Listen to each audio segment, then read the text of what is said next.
Buonasera o buongiorno a tutti quanti e benvenuti. Siamo qui con il dottor Thomas Clausen del Friedrich Naumann Foundation. Um, Thomas ha studiato all'Università di Cambridge, in particolare storia tedesca, e nel suo dottorato ha approfondito quella che è stata, diciamo, l'accesso, la penetrazione del nazionalsocialismo all'interno del sistema legale tedesco. È stato un ricercatore al Max Planck Institute ed è particolarmente interessato a quello che è anche il dibattito politico e l'educazione all'interno della Germania su la memoria storica tedesca del periodo nazionalsocialista. Questa sera però ci raggiunge per parlare proprio di quella che è il ruolo della Germania nel contesto del conflitto in Ucraina, dell'invasione russa dell'Ucraina, e per cercare di capire i rapporti storici tra Germania e Unione Sovietica e poi Federazione Russa, e quello che è stato, diciamo, il cambiamento del posizionamento tedesco nel contesto di questo conflitto. La conversazione sarà in inglese. Thomas, good evening. Thank you so much for being with us. Buonasera. Thank you for having me. I'm delighted to be on board of your video cast. I'm very glad to have you because I had the opportunity to hear some of your interviews on the Telegraph podcast, which I recommend to anyone who's interested about Ukraine. It's called Ukraine the Latest, and on this space we've been meaning to discuss Germany for a very long time, but we never really managed to have an episode on it. We touched upon different things at different times, but we've never done anything like this, so I'm particularly grateful that you accepted to come. I think you're the ideal guest to do that.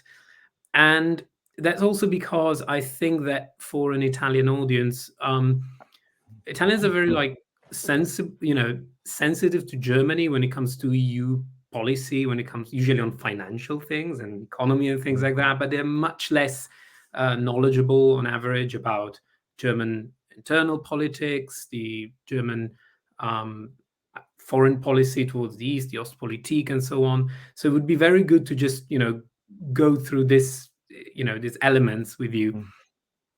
And to begin, and I know this is a question on which, one could do a whole cycle of seminars, but we'll try to keep it concise, is if you had to say what are the key events and moments in modern history in order to understand how the relationship between Germany and the USSR and then the Russian Federation has evolved, especially after 1945. Yeah, so I think it's probably, so for a very rough sketch, one should probably say that maybe three different episodes or three different eras. So during the immediate decades after 45, the key themes obviously total defeat, the partition of Germany and the Cold War. And some key dates are, for example, the Berlin blockade of 1948. So the Luftbrücke, the air bridge that was formed by the Western Allies to West Berlin. Then the founding of the two German states a year later, the establishment of the West German Bundeswehr and the East German NVR, so the National People's Army. Then there's also the Berlin crisis, the second Berlin crisis of 1958, and the building of the Berlin Wall in 1961. So these are just examples that I think in the first decades after 45, the relationship between West Germany and the Soviet Union was very much defined by the military standoff between NATO and the Warsaw Pact. I mean, always with nuances, but I think that's the broad theme. We have the Hallstein doctrine and the magnet theory. So basically,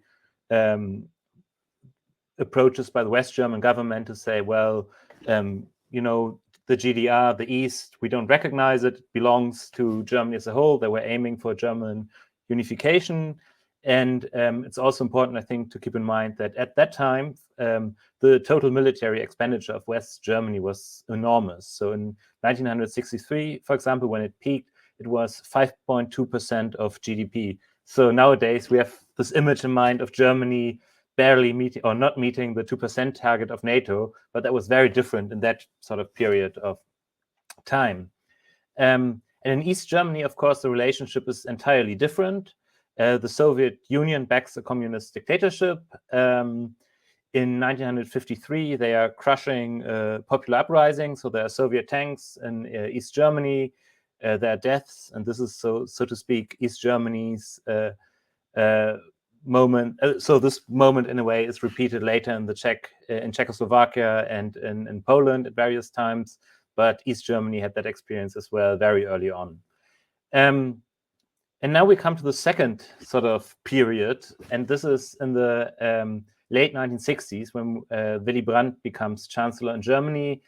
He's a social democrat, and he and his advisor, Egon Bahr in particular, devise a new policy of rapprochement. That's the Wandel durch Annäherung or Wandel durch Handel. So the idea that there's now a shift towards diplomacy and trade instead of just a politics of strength.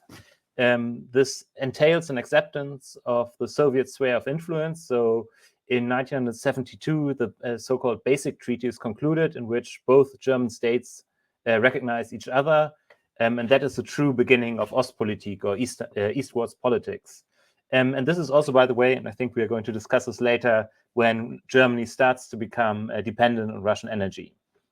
Now, and I think the key takeaway for a non-German audience, I would say, is that this Ostpolitik now becomes the starting point of a certain narrative of German diplomatic success that has become widely accepted, especially amongst the Social Democrats, but not just amongst the Social Democrats. And in this success story, as it goes, it basically says this rapprochement between Bonn and Moscow leads to détente and ultimately to German unification. So I know that previously a lot of people asked, so how could Germany become dependent on Russian energy? Didn't they know that Russia can't be trusted?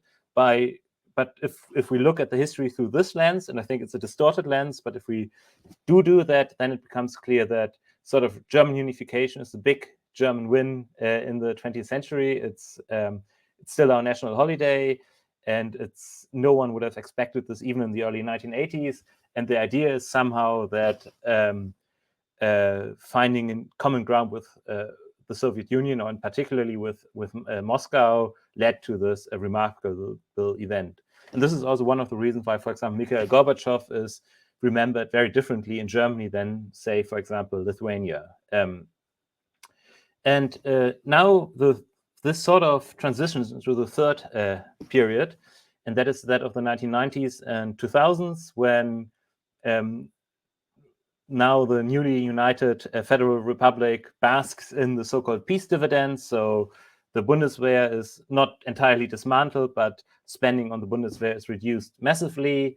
And we can also see that there are new diplomatic initiatives between Germany and Russia. So Putin speaks in the German parliament in 2001. He speaks in German. He really woos the audience, so to speak, except for some dissidents amongst the Green Party. But all in all, I think I would say that the relationship between Russia and Germany becomes quite stable. And this is increased, especially after 2003, during the Iraq War, when Putin, Schröder, and Chirac sort of form counterweight to London and Washington. So at that point, Putin almost seems to be a more reliable ally than George W. Bush. Now, I don't want to start by talking so much, but I think it's important to point out that this story obviously has a lot of holes in it. And the first one is that Ostpolitik only slowly became Russlandpolitik. So when Willy Brandt kneels in Warsaw in 1970, this famous picture in front of the memorial, he's doing so in Poland and not in Russia. But over the years, I would say that the focus shifts much more from Poland and, say, the Baltic states to Moscow itself. So there's clearly a hierarchy in German foreign policy, which says basically the important stuff is being dealt in Berlin and Moscow, maybe the capitals of Western Europe, but the Central and Eastern European countries aren't really taken seriously too much. And that's one of the big and almost unforgivable errors, I would say. Of course, it's a very broad brush, but I think it's sort of fair. And we can see this, for example, already in the 1980s, when someone like Egon Bahr really doesn't understand the significance of Solidarność, trade union movement in Poland. and it's almost a bit of a nuisance. So they think, well, we have a status quo now, we can sort of deal with the specter of nuclear annihilation, and suddenly there are freedom and independence movement in Central and Eastern Europe that seem to disturb the balance. And this ignorance almost continues to Nord Stream 2, which was built even after the occupation and annexation of Crimea. So this is the first problem I would say I have with Ostpolitik. And the second one, of course, or the second problem with this narrative is that it always underplays that during this time, I mean, clearly, yes, there was a Helsinki process, there was a rapprochement with the Soviet Union, but there was also a very clear military component to this politics. And at that point, I mean, at no point was the so-called Westbindung, so sort of the allegiance to the West, questioned in the German mainstream. So Helmut Schmidt and other social democrats famously backs the NATO double track decision. American missiles are stationed in Germany.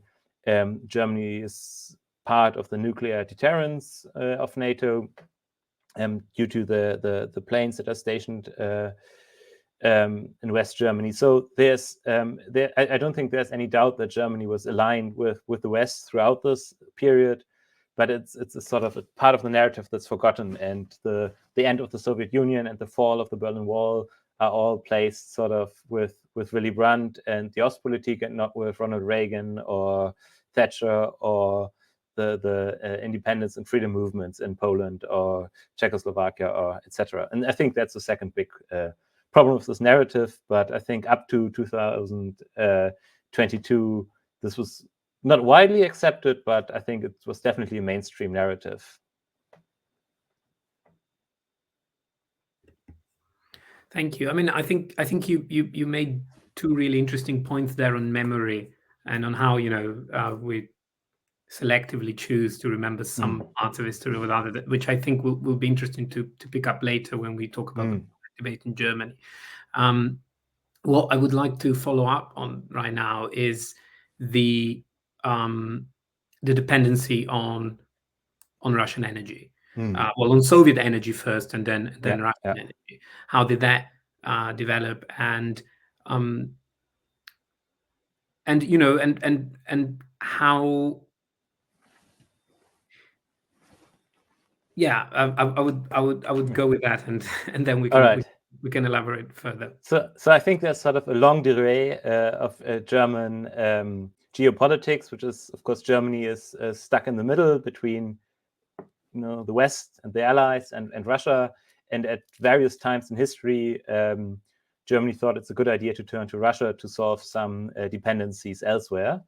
So during the 1920s in the Weimar Republic, there are some, we have Rapallo, the Treaty of Rapallo, and the idea that, well, by finding accommodation with the Soviet Union, and by training some soldiers there, and by getting some supply, including energy supplies, by the way, this helps to ease the dependence from the West. And then in the 1950s, first of all, in the Second World War, of course, there's another attempt. We have the Ribbentrop-Molotov Pact. So again, there's a moment where Germany and Russia try to cooperate to the detriment of almost everyone else. And then in the 1950s, again, there are certain attempts by even the West Germans to, they are trying to figure out maybe we can get some energy from the Soviet Union. America, of course, is horrified, and it doesn't happen at the time. But in the 1970s, the situation changes. We have the oil crisis, and politicians become nervous not about dependence on Russian energy, but of course it's all about weaning off Arab oil and Arab energy supplies and finding different sources. And this is when sort of the Soviet-German energy cooperation starts. And if you want to learn more about this, very good work by Frank Bösch on this, on how this happens, the different negotiations. And basically from then on, under changing governments, there's quite a good cooperation between West Germany and the Soviet Union, and later between Germany, United Germany, and or Unified Germany and Russia. Now the sort of, and I mean, as I said, until the sort of middle of the 1990s, this is not entirely unreasonable, at least from a German point of view. But I think what is not, or what hasn't been taken on board, is that very early on, Putin starts to use energy as a diplomatic tool against Ukraine. And after the annexation, and I mean, then we have the war in Georgia. I mean, we have the war in Chechnya, the two. We have the war in Georgia. And I think it's at that point, one should have realized that maybe Putin's Russia isn't a reliable partner. But even after 2014, so when the invasion into Ukraine has already begun, they say, well, we can even build Nord Stream 2. It's just an economic project. It has nothing to do with politics. In retrospect, this looks very naive. And I think, one cannot defend it. It's incredibly stupid now in hindsight.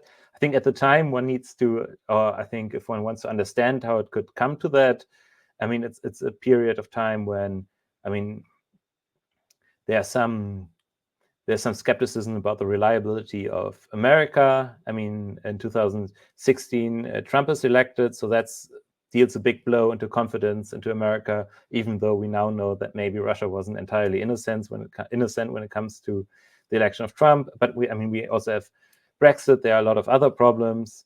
The relationship with Poland deteriorated after the Law and Justice Party came to power. Again, I think it's mainly Germany's fault for ignoring legitimate Polish security concerns. But clearly, there were different diplomatic problems, and it's sort of at that point one was like, well, it's just an economic thing. It will reduce transit costs, maybe some reliability, because who knows how stable the gas pipelines are in Ukraine, and that's it. And that's sort of the situation we have even in the spring of 2022. And that's, as I said, it's a huge diplomatic disaster. It will hopefully lead to a lot of investigation and questioning, but this was the situation then. So, for example, in January 2021, 53% of Germany's gas was supplied by Russia. In December 2021, it was 42.8%. And in February 2022, right at the beginning of Russia's full-scale invasion into Ukraine, it was still 36.8%. And then, of course, I think the other story is that now it's zero. So most of the gas is now supplied from the Netherlands or by the Netherlands and by Norway. And there were various measures that the German government took. For example, they tried to ease the burden on consumers and businesses. There are some LHG terminals that are liquefied gas terminals that are being built, and they try to find new sources of energy. So all in all, I think, from a purely liberal perspective, not every intervention was perfect, but by and large, it has been a success story in the last year. But it's clearly it's probably one of the biggest disasters of recent history in Germany, that Germany became even more dependent on Russian gas after 2014. And this is also the big elephant in the room, by the way, when one talks about Merkel's legacy, because now in hindsight, she says, well, I never trusted Putin. I wanted to buy time for Ukraine. And one is almost tempted to believe her, but it's very clear that it's then an absolutely insane policy to increase energy dependence with making no arrangements for a sort of emergency case. So it's, What you just said actually is being really helpful, because it kind of helps me formulate better what I was the long pause in which I fell earlier, which was from an outsider point of view, what it would sound like across different periods and phases of German politics. There always was this kind of attempt of building relation, with the exception of the 60s, which you described. There was this kind of attempt to build a relationship with the Soviet Union then and then the Russian Federation for the supply of energy and so on. And this kind of like transcends, it looks like it transcends different phases of the German domestic policy. The interesting thing, what I find most fascinating and startling is that if it is understandable to an extent that could be seen as a way to move towards unification, the part that is harder to understand, of course, is post-reunification, right? As if, especially, of course, after Crimea and the idea that Nord Stream 2 was approved after the annexation of Crimea and the invasion of Ukraine, and this notion that it had nothing to do with politics when senior German politicians were involved in the project, right? And we know who we're talking about here, and on both sides, on both sides of the equation. It's really, in retrospect, it looks impossible, right? It looks like how did we not see this coming, right? But I would like to touch on what you just mentioned about how Germany has faced the this kind of wake-up call that has happened in February when it comes to energy. Because of course the first reaction everyone had was this is going to be a disaster, because how is Germany going to cope without Russian energy? But from your description, it looks like it wasn't as, of course it was dramatic and difficult, but it wasn't as traumatic as everyone had foreseen. Would you say that's a fair assessment? I think so, especially in the early months of the war, or of the full-scale war. I mean, there was the notion, okay, what happens if now Russia cuts off all gas at once, or if we boycott Russia completely? I mean, the chemical industry in Germany is quite influential. I mean, they are just large. It's understandable from a liberal point of view that they want to protect their interests, but of course it felt quite threatening at the time. I think we got lucky in a way that the winter, for example, was rather mild. Might also have been that we underestimated the capability of the world market to step in to find alternatives. And clearly, if there's some sort of if there's a crisis and if there's outward pressure, there's suddenly much more sort of inventive power unleashed or becomes available than during times when one can sort of lazily just bask in Russian gas. I think for some companies and businesses, it's still very dramatic. I also don't think the energy crisis is over necessarily, but I do think that it's a takeaway from the recent months that the sort of the impact of weaning off Russian gas was exaggerated. And of course, again, one has to question why was that? Why was it sort of common sense to believe that we can never ever separate from Russia in terms of energy dependence? But yeah, I would agree. It seems that the worst has been avoided. And would you say that there's a feeling or a perception that this change is permanent rather than a temporary solution, or not? I would say, of course, it's permanent, at least for as long as Russia remains sort of a near-imperial state, whether it's with Putin or without. And clearly, we all hope that in 10 years, Russia has changed completely and becomes a free and democratic nation that sort of comes to terms with their recent crimes. But for the time being, I think it's a rather permanent break. Clearly there will be some voices who say, well, let's negotiate, let's have some peace settlement of sorts, and then return to the cheap energy. But I think one of the factors that one should keep in mind is also that fossil energy itself isn't very attractive. So in a way, the invasion came at a moment when it was sort of.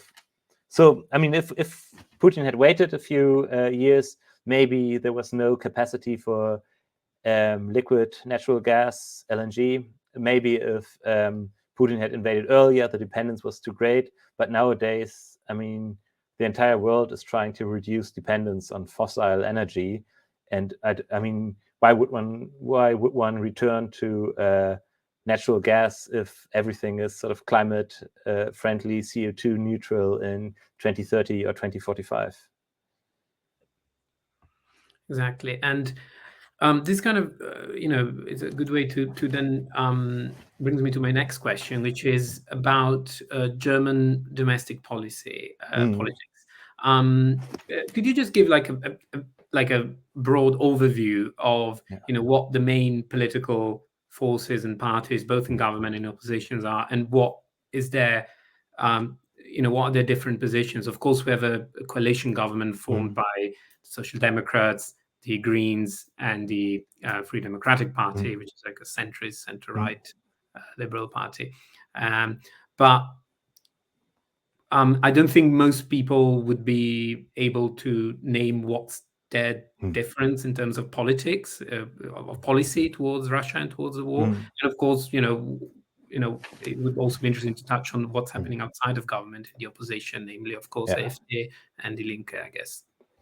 So first of all, I should highlight that I'm part of the Free Democratic Party, so the Liberal Party. So whatever overview I'm giving is, of course, entirely biased and in favor of my own party. But roughly speaking, there are 6 different parties in Germany. 4 that I would say are mainstream democratic parties, and then we have a party for the extreme left and the extreme right. So maybe starting with the coalition government, that's the Greens, the Social Democrats, and the Liberals.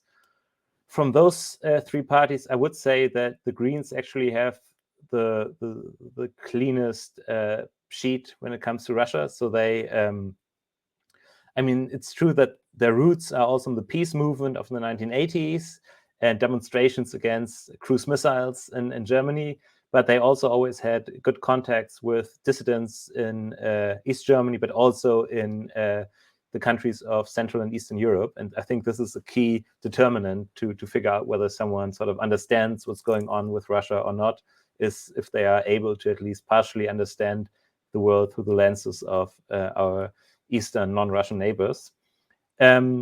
And they were also a party that were always very adamant against Nord Stream 2, for example. They had some internal debates when it came to the war in Kosovo. So they are also quite skeptical in general of military intervention. But when it comes to Ukraine now, they and also their supporters are very clearly in favor of sending heavy weapons to Ukraine. I think if you look at opinion polls, their supporters are something like 80% or actually 98% in favor, depending on the poll. And also their politicians themselves have been quite vocal in supporting Ukraine. I think the same is true for the Liberals. I mean, they do have, of course, a pro-business wing that's still quite sad that the era of cheap energy prices is over. But, for example, even in 2021, in the election program, the Liberals made very clear that they want to stop Nord Stream 2. They also have a long tradition of being skeptical of Russia, of supporting civil rights, and I would say that, I mean, they are also, I think, their support, at least from within the party, is for Ukraine is beyond a shadow of the doubt. One of their most vocal spokesperson on this question is Marie-Agnes Strack-Zimmermann, and I highly recommend, if you read German, to watch her Twitter feed or her talk show appearances. She's very, very stable, and I think she has the support of most of the party. Now, the Social Democrats are a bit of a different problem. I think there one really needs to, or they are slightly different. I think there one really needs to see that the party is split. There are different wings, and we have sort of a new, or some politicians of the Social Democrats are very clearly in favor of Ukraine, of supporting Ukraine. I think we wouldn't disagree with them. Michael Roth, for example, he's a state secretary at the Federal Ministry of Development, I think, also part of the Defense Committee, very clear view on Ukraine. Also, Bärbel Bass, the president of the German parliament, is a Social Democrat, and she's also been very supportive of Ukraine, Ukrainian flags on the parliament, but also when it came to initiatives in favor of supplying Ukraine with weapons, etc., she was sort of in favor of that. But we also have a wing that's sort of closer to Gerhard Schröder, who's as former chancellor. Of course, he's entirely discredited, but he still wields some influence, one would assume. And there are many people who still believe that, well, if one only talked to Putin, if it was just time for diplomacy, then everything could be solved. And for example, I would say that the chief whip of the Social Democratic parliamentary faction, Rolf Mützenich, I mean, he has some very awkward views on the entire matter, so very skeptical of weapon supplies, etc. And then we have Olaf Scholz himself, who is basically a follower of Merkel when it comes to his approach to politics. So he's always waiting until everything is sort of sorted out, and then he makes his decision when basically all alternatives become impossible. So that are the three parties in government. But I think it's important to highlight that the government itself is supportive of Ukraine. They've been very clearly positioned against the Russian war. We have the Zeitenwende speech by Olaf Scholz from the 27th of February 2022, where he was saying, well, now we have to give 100 billion euros to the Bundeswehr. He has backpedaled a bit, but it's still sort of the direction where he wants to go. And if we look at the total military support for Ukraine, Germany comes a third. I think it's now equal. Now Germany is equal with Poland in absolute terms. But after the United States, who of course support Ukraine by far, they give by far the most support to Ukraine. We have the United Kingdom, but then comes Germany. It's much higher than the support of Italy, for example, of France. It's very easy. And other Western European countries. Well, I mean, I think it's I mean, the support by most European nations, if you exclude the Baltics and Poland, and especially if you look at the per capita support, is I mean, it's ridiculous. It's far too low. But I think that this is sort of the narrative that Germany is the only nation that is blocking support to Ukraine is also not correct. And I think it's also worthwhile to remember that Germany is not just sending, a decent, like several billions of euros to Ukraine, but also some of the best equipment. So the IRIS-T air defense system, for example, is so modern that it's not even used by the Bundeswehr. So they couldn't afford it for their own military. And now it's sort of protecting lives in Ukraine. And that's, yeah. Oh, sorry. No, I thought it was a good point to jump in before maybe you mentioned the other three parties. Yeah. Yeah, exactly. Because I think what was very interesting, I thought, is that this idea that the Green Party of all somehow has become the most. I mean, definitely from my perspective, and the perspective probably from your perspective and others, one of the most principled on this subject. It's very interesting, the history of why there is. It's also true that it's one of the few Green parties in Europe to have such a important political weight. Of course, it's the third party, and in terms of votes, and of course the foreign minister is Annalena Baerbock is from the Green Party. So would you say, so because from an outsider perspective, what's very interesting looking at Germany is that, and I'm just relaying my impression, is that, as you mentioned, Germany is doing actually more than people appreciate to an extent. I mean, of course, it's always right to criticize and point out if something is not being done, if it's done too slowly, and so on. But I think sometimes people underestimate the sheer amount that Germany has actually committed to Ukraine, and the consistency of that commitment once it's made, which I think it's the other thing, like the way it's been following through.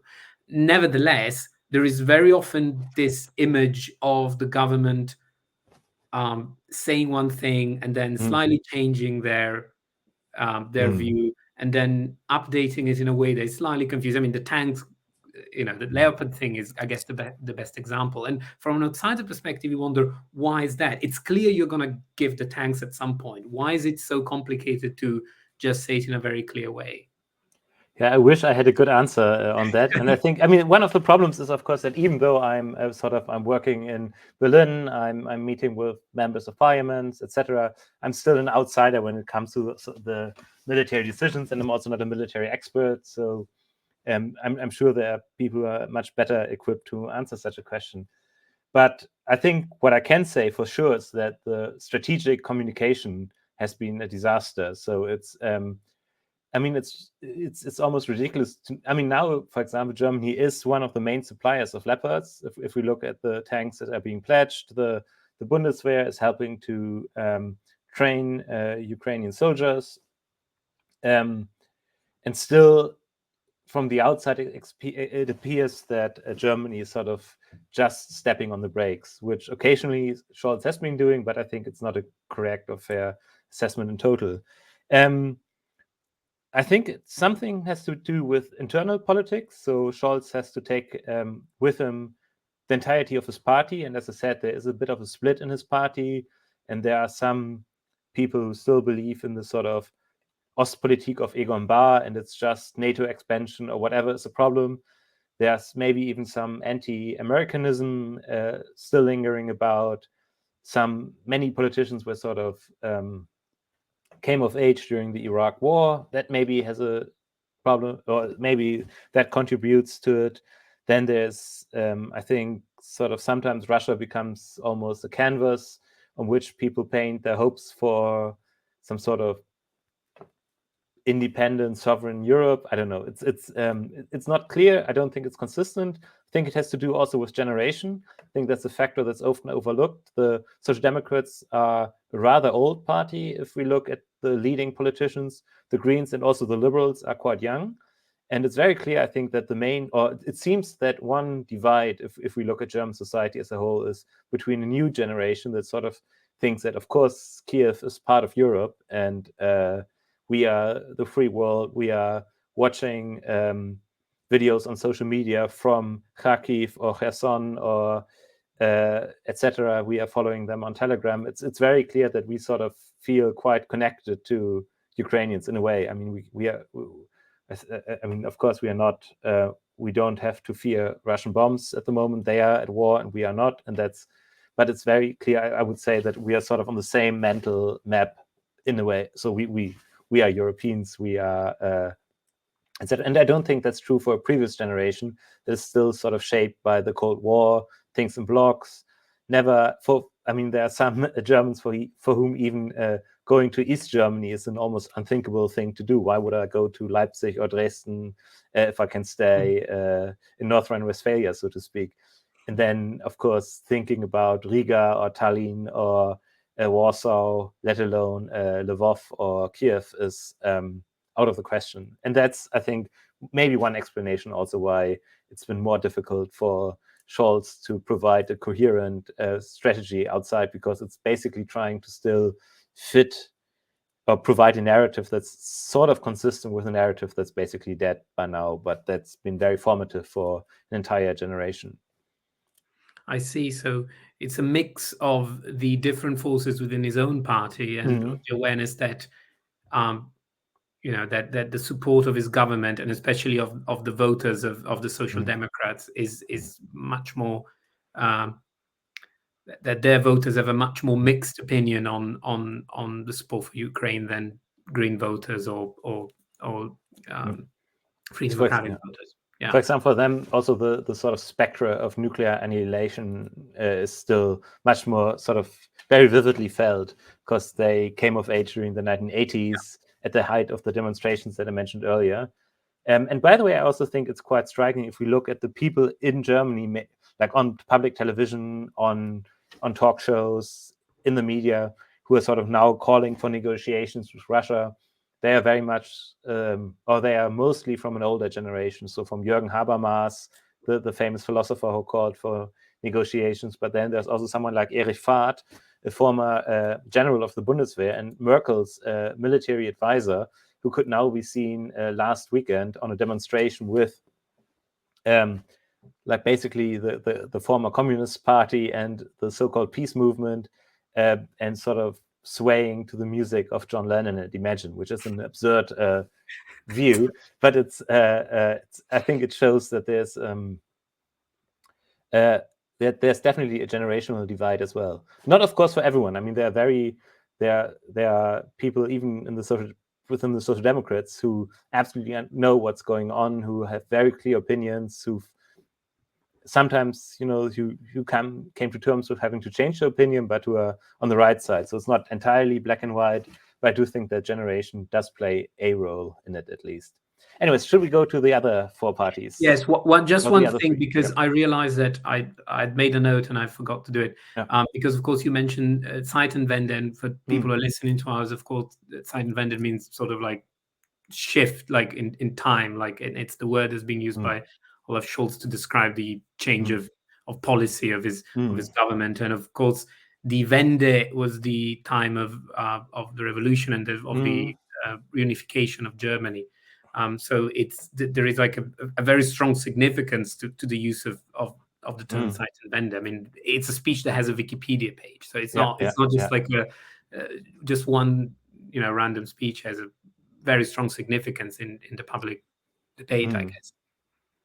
Yeah, that's a speech from the 27th of February of last year, shortly after the invasion. I mean, was already looking as if the German government was responding too slowly, and then there came this big speech where everyone was like, "Oh, and this is now an entirely new era." I think Scholz himself might have been surprised of how much weight it suddenly carried. I don't, but I think it's sort of a good speech. And I also think that in a way it's not a Zeitenwende because Olaf Scholz said it, but because it's simply a matter of fact. So I think it's a very it's a good word to sort of mark that this is really a turning of the time. And I think we all know where we've been on the 24th of February of last year. I think certainly for me, it's been the most significant event in my lifetime. So, I know where I was on 9/11. I was 11 years old. So, I was 11 years old on 9/11. I also remember where I was at that time. I remember the invasion of Iraq. I remember Brexit. I don't know, but it's very clear that this is an event where there's no going back to a time from before then. It's clear that the horror of a friend was calling me in the morning and says Russia has started the war, and this is that feeling, and this is of someone who's fortunate enough to just sit in a warm, cozy Berlin apartment with no threat from bombs, and not having to go to a front line, and not having lost relatives, but still it's it's chilling to the bone. So I think that's one of the reasons why Scholz's Zeitenwende speech has a Wikipedia page, because it does encapsulate very much the fact that the 24th of February is a turning point in modern history. But I also think, by the way, in German politics. So I think we're going through the different parties now, but I think one of the key takeaways is that the mainstream of German society is very much in support of Ukraine. This goes also for the CDU, so the conservative opposition, Merkel's party. They are also very clear that Ukraine needs to be supported. They are even sometimes saying that Scholz is doing too little. What neither of the Social Democrats nor the Conservatives have been doing is to really do soul searching and an investigation into what went wrong in the last decades. And I think that will have to happen at some point. Maybe it's a bit too soon. But I think it's sort of. I went to an event with a Ukrainian ambassador on Monday, which was organized by colleagues from the Foundation of the Conservatives, and he was very, very clear that he appreciates not only Germany's support, but it's also clear that this is a mainstream support. That there's not going to be a party in the chancellery that's sort of supporting Putin. Having said that, of course, I unfortunately have to go to the last two parties in Germany, and they are very different. So we have Die Linke. That's basically it's technically the same party that ruled East Germany during the times of the East German dictatorship. So it's now called Die Linke.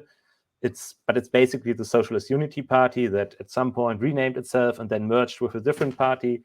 But if you joined the East German communists in the 1970s, as some of its party leaders did, then you're still a part of that party. Now, and they have been, there are some people within that party who have criticized Putin to various degrees, but they, for example, are also one of their members is Sarah Wagenknecht, and she is, touring the talk shows saying, well, we should negotiate, and it's been horrible for both sides, and there have been rapes on both sides. That was her quote a few days ago, and this is, of course, absolutely it's an abomination. But she has been organizing this the sort of counter demonstration on the 25th of February. So there were 2 demonstrations in Berlin. On the 24th, there was a pro-Ukrainian demonstration, and the day later it was the demonstration by Wagenknecht and the so-called peace movement. Now, so that's Die Linke, and unfortunately they are in coalition on a state level in Germany. So, for example, they used to be part of the government of Berlin.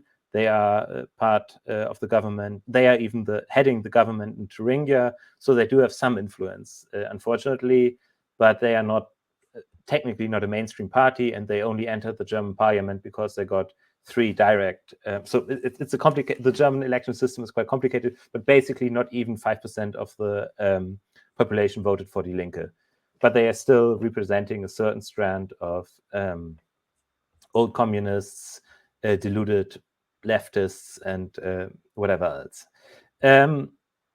And then we have the AfD, which is, I think, the most problematic party of the 6 sort of factions in the German parliament. And that's the Alternative for Germany. That's a right-wing populist party that was founded in response to the Euro crisis, actually. So the starting point were economics professors who thought that it was a bad idea that Germany was part of the Euro, and that Italy and Greece would just ruin Germany's creditworthiness, and sort of they need to get out of the Eurozone at least and punish Italy and Greece and so forth. So not a very nice start from the beginning, but it got even worse. So they had they didn't make it into at the first attempt. They didn't make it into parliament, but then after Merkel's so wir schaffen das, so after the 2015 refugee crisis, they became a dominant, or like they got solid double-digit share of the vote, and now they are the established right-wing populist party in parliament, and they are, I think it's safe to say, they are pro-Putin. So we have members of their party went to Solovyev on Russian television. They went to the so-called People's Republic of Donetsk. They have been supportive of Wagenknecht's demonstration. They are blaming NATO expansion, whatever. They are smearing Zelensky, and I think it's fair to say that they are Putin's party, and they are also perceived as such by the voters, because if you look at the opinion polls, it's also very clear that the vast majority of AfD supporters is against supporting Ukraine in any sort whatsoever. So that's worrisome. They are sort of outcasts in German politics. There's no government with them. They aren't part of any coalition. They are, I would say, universally shunned. But of course, it's still worrisome that they are now an established force in German politics. And together with the Linke, it's basically around 20% now that's sort of lost to the liberal democratic cause. But I think it's important to see to keep in mind that Germany is sort of split, and that the mainstream is very much in favor of supporting Ukraine to varying degrees, and that the non-democratic parties, as I would call them, are sort of outliers. But it's not a good. It's not that comfortable to see that there are 20% of them. And I was looking at the data actually from last election 2022, and you would say that actually, you can tell that both AfD and Die Linke are quite dominant. Still within, probably not in the excess of probably 25% in the case of AfD in eastern states. Why is that? If that can be said in few words. Oh God, I think it can't be said in a few words. I think it's important to remember that there's been internal migration going on in East Germany since unification. So a lot of people who were maybe it's simply now that there are demographic problems, that the established West German parties don't really have a good foothold in East Germany. So traditionally, For example, the Social Democratic Party in East Germany was disbanded during the East German dictatorship. The liberals had to sort of recreate themselves because the East German Liberal Party was different story. But it's basically means there's not as much established party infrastructure, and there are not so many voters who sort of grew up with them. It's other than that, I think it's a bit of a mystery. It has something to do, of course, with being disenchanted by Berlin. The left party, so the former the East German Communist Party, still has some sort of long-time supporters, I think. But I think one also needs to say that even in East Germany, they aren't the majority. So it's not that the East Germans are somehow pro-Putin and don't get it, and then the West Germans are all sort of liberal Democrats who know what's right. But I do think that it's a tougher place for liberal parties to win. It's also different in terms of age composition. Maybe that has that's a factor as well. And I could probably, I think one also needs, and this is true, by the way, also for West Germany, but I do think that if we want to understand why parties are, why certain positions are attractive, then one needs to come to terms with the lingering anti-Americanism. And of course, in a way, if we look at the different movement, or like the different camps from the outside, the left party has not really that much in common with the AfD, one would say, and then there are also conspiracy theorists and all sorts of different people who are now suddenly rallying against Ukraine. But they all share sort of a sense that the West is corrupt and decadent, that America is a problem, and that it would be much better if Europe was sort of a sovereign Europe without any Anglo-Saxon interference. And maybe that's also a factor, that this is a vision that's more appealing there. But I think I would be very careful to give a short answer because it's complicated. And I mean, personally, I like East Germany a lot, and I think one needs to also to listen what's being said there. Having said that, voting for the AfD and Linke is not a good choice, of course. And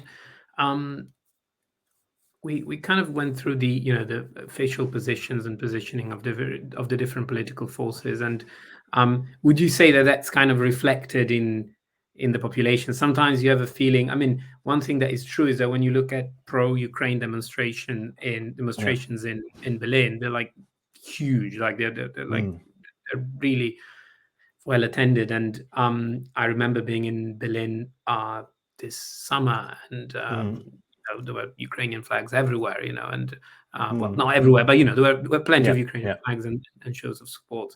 Although at the time you see episodes of a different kind as well. But would you say that the positioning of the public opinion is kind of reflects the one of the political parties, with, of course, the caveat that there is a clear generational divide? I wouldn't even say that it's a clear generational divide. I think it plays a role. But no, I think if one looks at the opinion polls, they are consistently showing support for Ukraine, but they also show some sort of lag. So, I mean, and the pollsters had to adjust to the situation as well. So, we can see that, of course, if we had asked half a year ago, are you supportive of sending tanks? Then we could see that, well, maybe we shouldn't do more. But now, even though we have been sending types of weaponry that was excluded at the beginning of the war, most people still seem to be in favor of everything that's being done. Minority thinks even more should be done, and another minority thinks that too much has been done. But I think by and large, so far, the opinion polls show support for Ukraine. Not sure whether that'll hold up, but I'm quite optimistic that it will, if the rest of the West continues to be united as well. What I would say is, but what I also would say is that, I mean, there is also anxiety in the German population, so especially the nuclear threats somehow really are effective. So there's some anxiety in the German population about that. there's still, I think, some of the mainstream institutions as well, in particular, for example, the churches, don't give a very clear message. Of course, they're also supportive of Ukraine, but if I compare, for example, the Protestant church in Germany, which says, well, but don't underestimate the value of negotiations and diplomacy, etc. And in the United Kingdom, for example, you have Justin Welby who travels to Ukraine and says, we have to support them in the long run, and this is it. So, and I think this sort of muddled opinion is also reflected in opinion polls, because people, I mean, the consensus is not as clearly in favor of sending weapons as it is, for example, in the United States or in the United Kingdom. Yeah, not to mention, of course, Poland or the Baltics. Yeah. And in a way, so, the Scholz's gradual approach kind of, it would almost look like it's I mean, as you said, it's probably more the result of a failure in strategic communication, but it could almost look from the outside as if it's almost like a way to get the public opinion gradually used to committing to things that a few months ago people would have been against, and then now they find themselves they're okay with, and not we've done it and nothing terrible has happened, no red line has been crossed, right? But by the way, I think there's also, I mean, at least in some sense it's understandable, because I think, to me at least, it's clear that the only leadership role in the sort of in NATO, for example, can be performed by the United States, because they are the only power that have actually the capability to provide the logistical support. Nuclear deterrence doesn't work necessarily that well without the United States. So the calls for Germany to lead everything, even if we leave the historical problems aside, I don't think I think it would be good if Germany aligned herself with the Baltic, with Poland, with the United States, but I don't think that Germany as a leader makes that much sense if one is completely honest. And the society as a whole is also not ready for it. I don't think we have but being a good Western ally is already enough, hopefully. Yeah, which kind of brings me to like the last thing I wanted to ask you, which is something on which you touch in the very beginning, which is this, of course, has to also to do with the German perception of themselves and of the country, and the heritage of history, and how the relationship with Russia and with Eastern Central Europe plays into that. I think what you mentioned early on, which I think it's very important, is that somehow this sense of guilt, for lack of a better term, has been kind of directed almost exclusively at Russia in a way, right? And almost kind of ignoring the the existence of the Baltics, of Poland, of Ukraine. Like they've never which were, by the way, the main victims, if one wants to be honest, of I mean, they are the bloodlands, so to speak. Bloodlands, as Snyder called them, right? This, of course, a victim of the Molotov-Ribbentrop Pact, but also most of the Eastern Front was fought in Ukraine. It was Ukraine that was occupied for 3 years, and so on. And this is something that seems maybe now to be coming back to memory, but it looks like it was something that was slightly ignored for the past few decades. Yeah, I think it's one can definitely say that at least in the wider public, it's been ignored. I mean, there have always been people who were more perceptive than others. I would say that it's now definitely changing, and I think a good lens through which one can sort of look at the change is also we have a new generation of security experts. So we have, I mean, Ulrike Franke, Claudia Major, we have Carlo Massala, etc. So this is very clearly a different generation that's sort of more in tune also with what's going on around Germany. We also have very good scholars of Eastern Europe. I mean, Davis comes to mind. We have who wrote a very good book on the open wounds of Europe.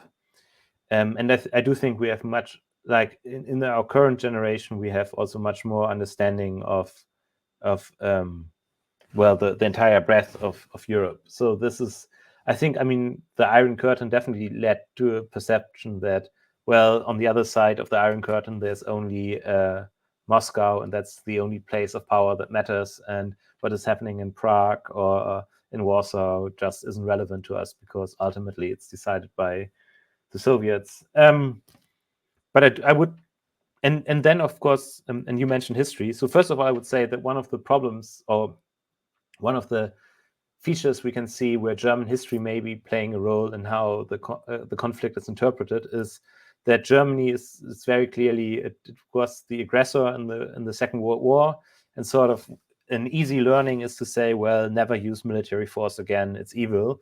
And clearly, if Germany hadn't used military force in the 20th century, then a lot of wars would not have happened, and millions of people would have survived.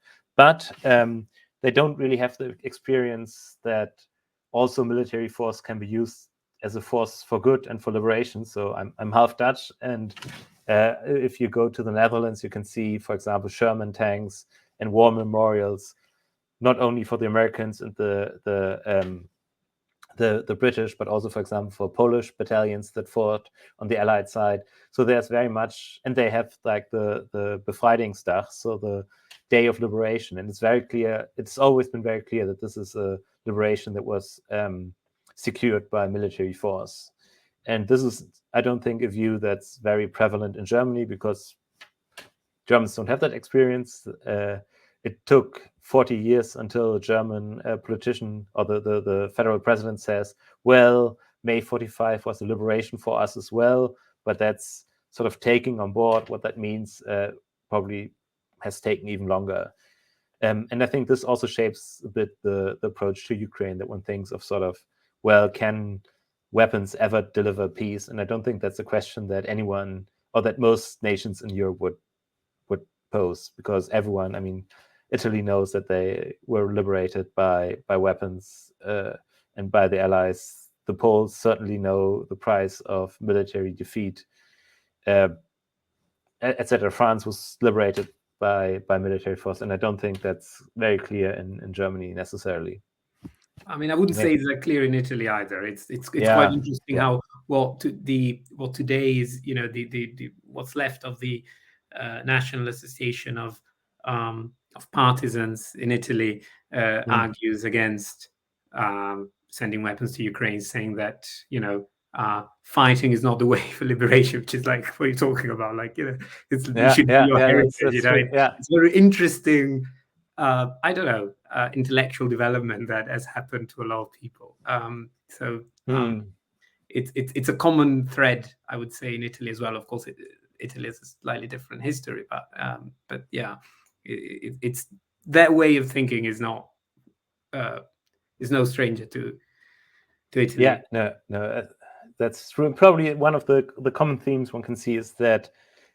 Can you still hear me? I think I need to switch on. Oh, sorry. Change the audio. No, I think one of the common threads one can see is that various sort of certain movements that are maybe more prone to ideologies than others are doing a lot of mind gymnastics to still keep the narrative going. Yeah, that's a good point, actually. Despite their ideology, they show to be more they show more mental contortionism than you would expect. Thank you so much. I really enjoyed our conversation. It was really insightful, and I think we just passed 1 hour, which is ideal. We shouldn't go too long for our listeners, but also I think you managed to condense so much information, so I'm sure everyone will appreciate it. And thank you so much. It was a real pleasure having you. Yeah, thank you very much. It was a pleasure to be here. Of course, I should say as a final caveat that this is only my personal opinion and in no way reflects the opinion of my employer. But no, I do think this was a great discussion. I enjoyed being here, and yeah, hopefully we don't have to talk about war and etc. too much in the future, and Ukraine. Or maybe the next episode is on how Ukraine is doing as a member of EU and NATO and everything. But let's see. when that happens. Yeah, we can be hopeful about that, though. Thank you so much. Thank Bye. you. Have a good night. And you.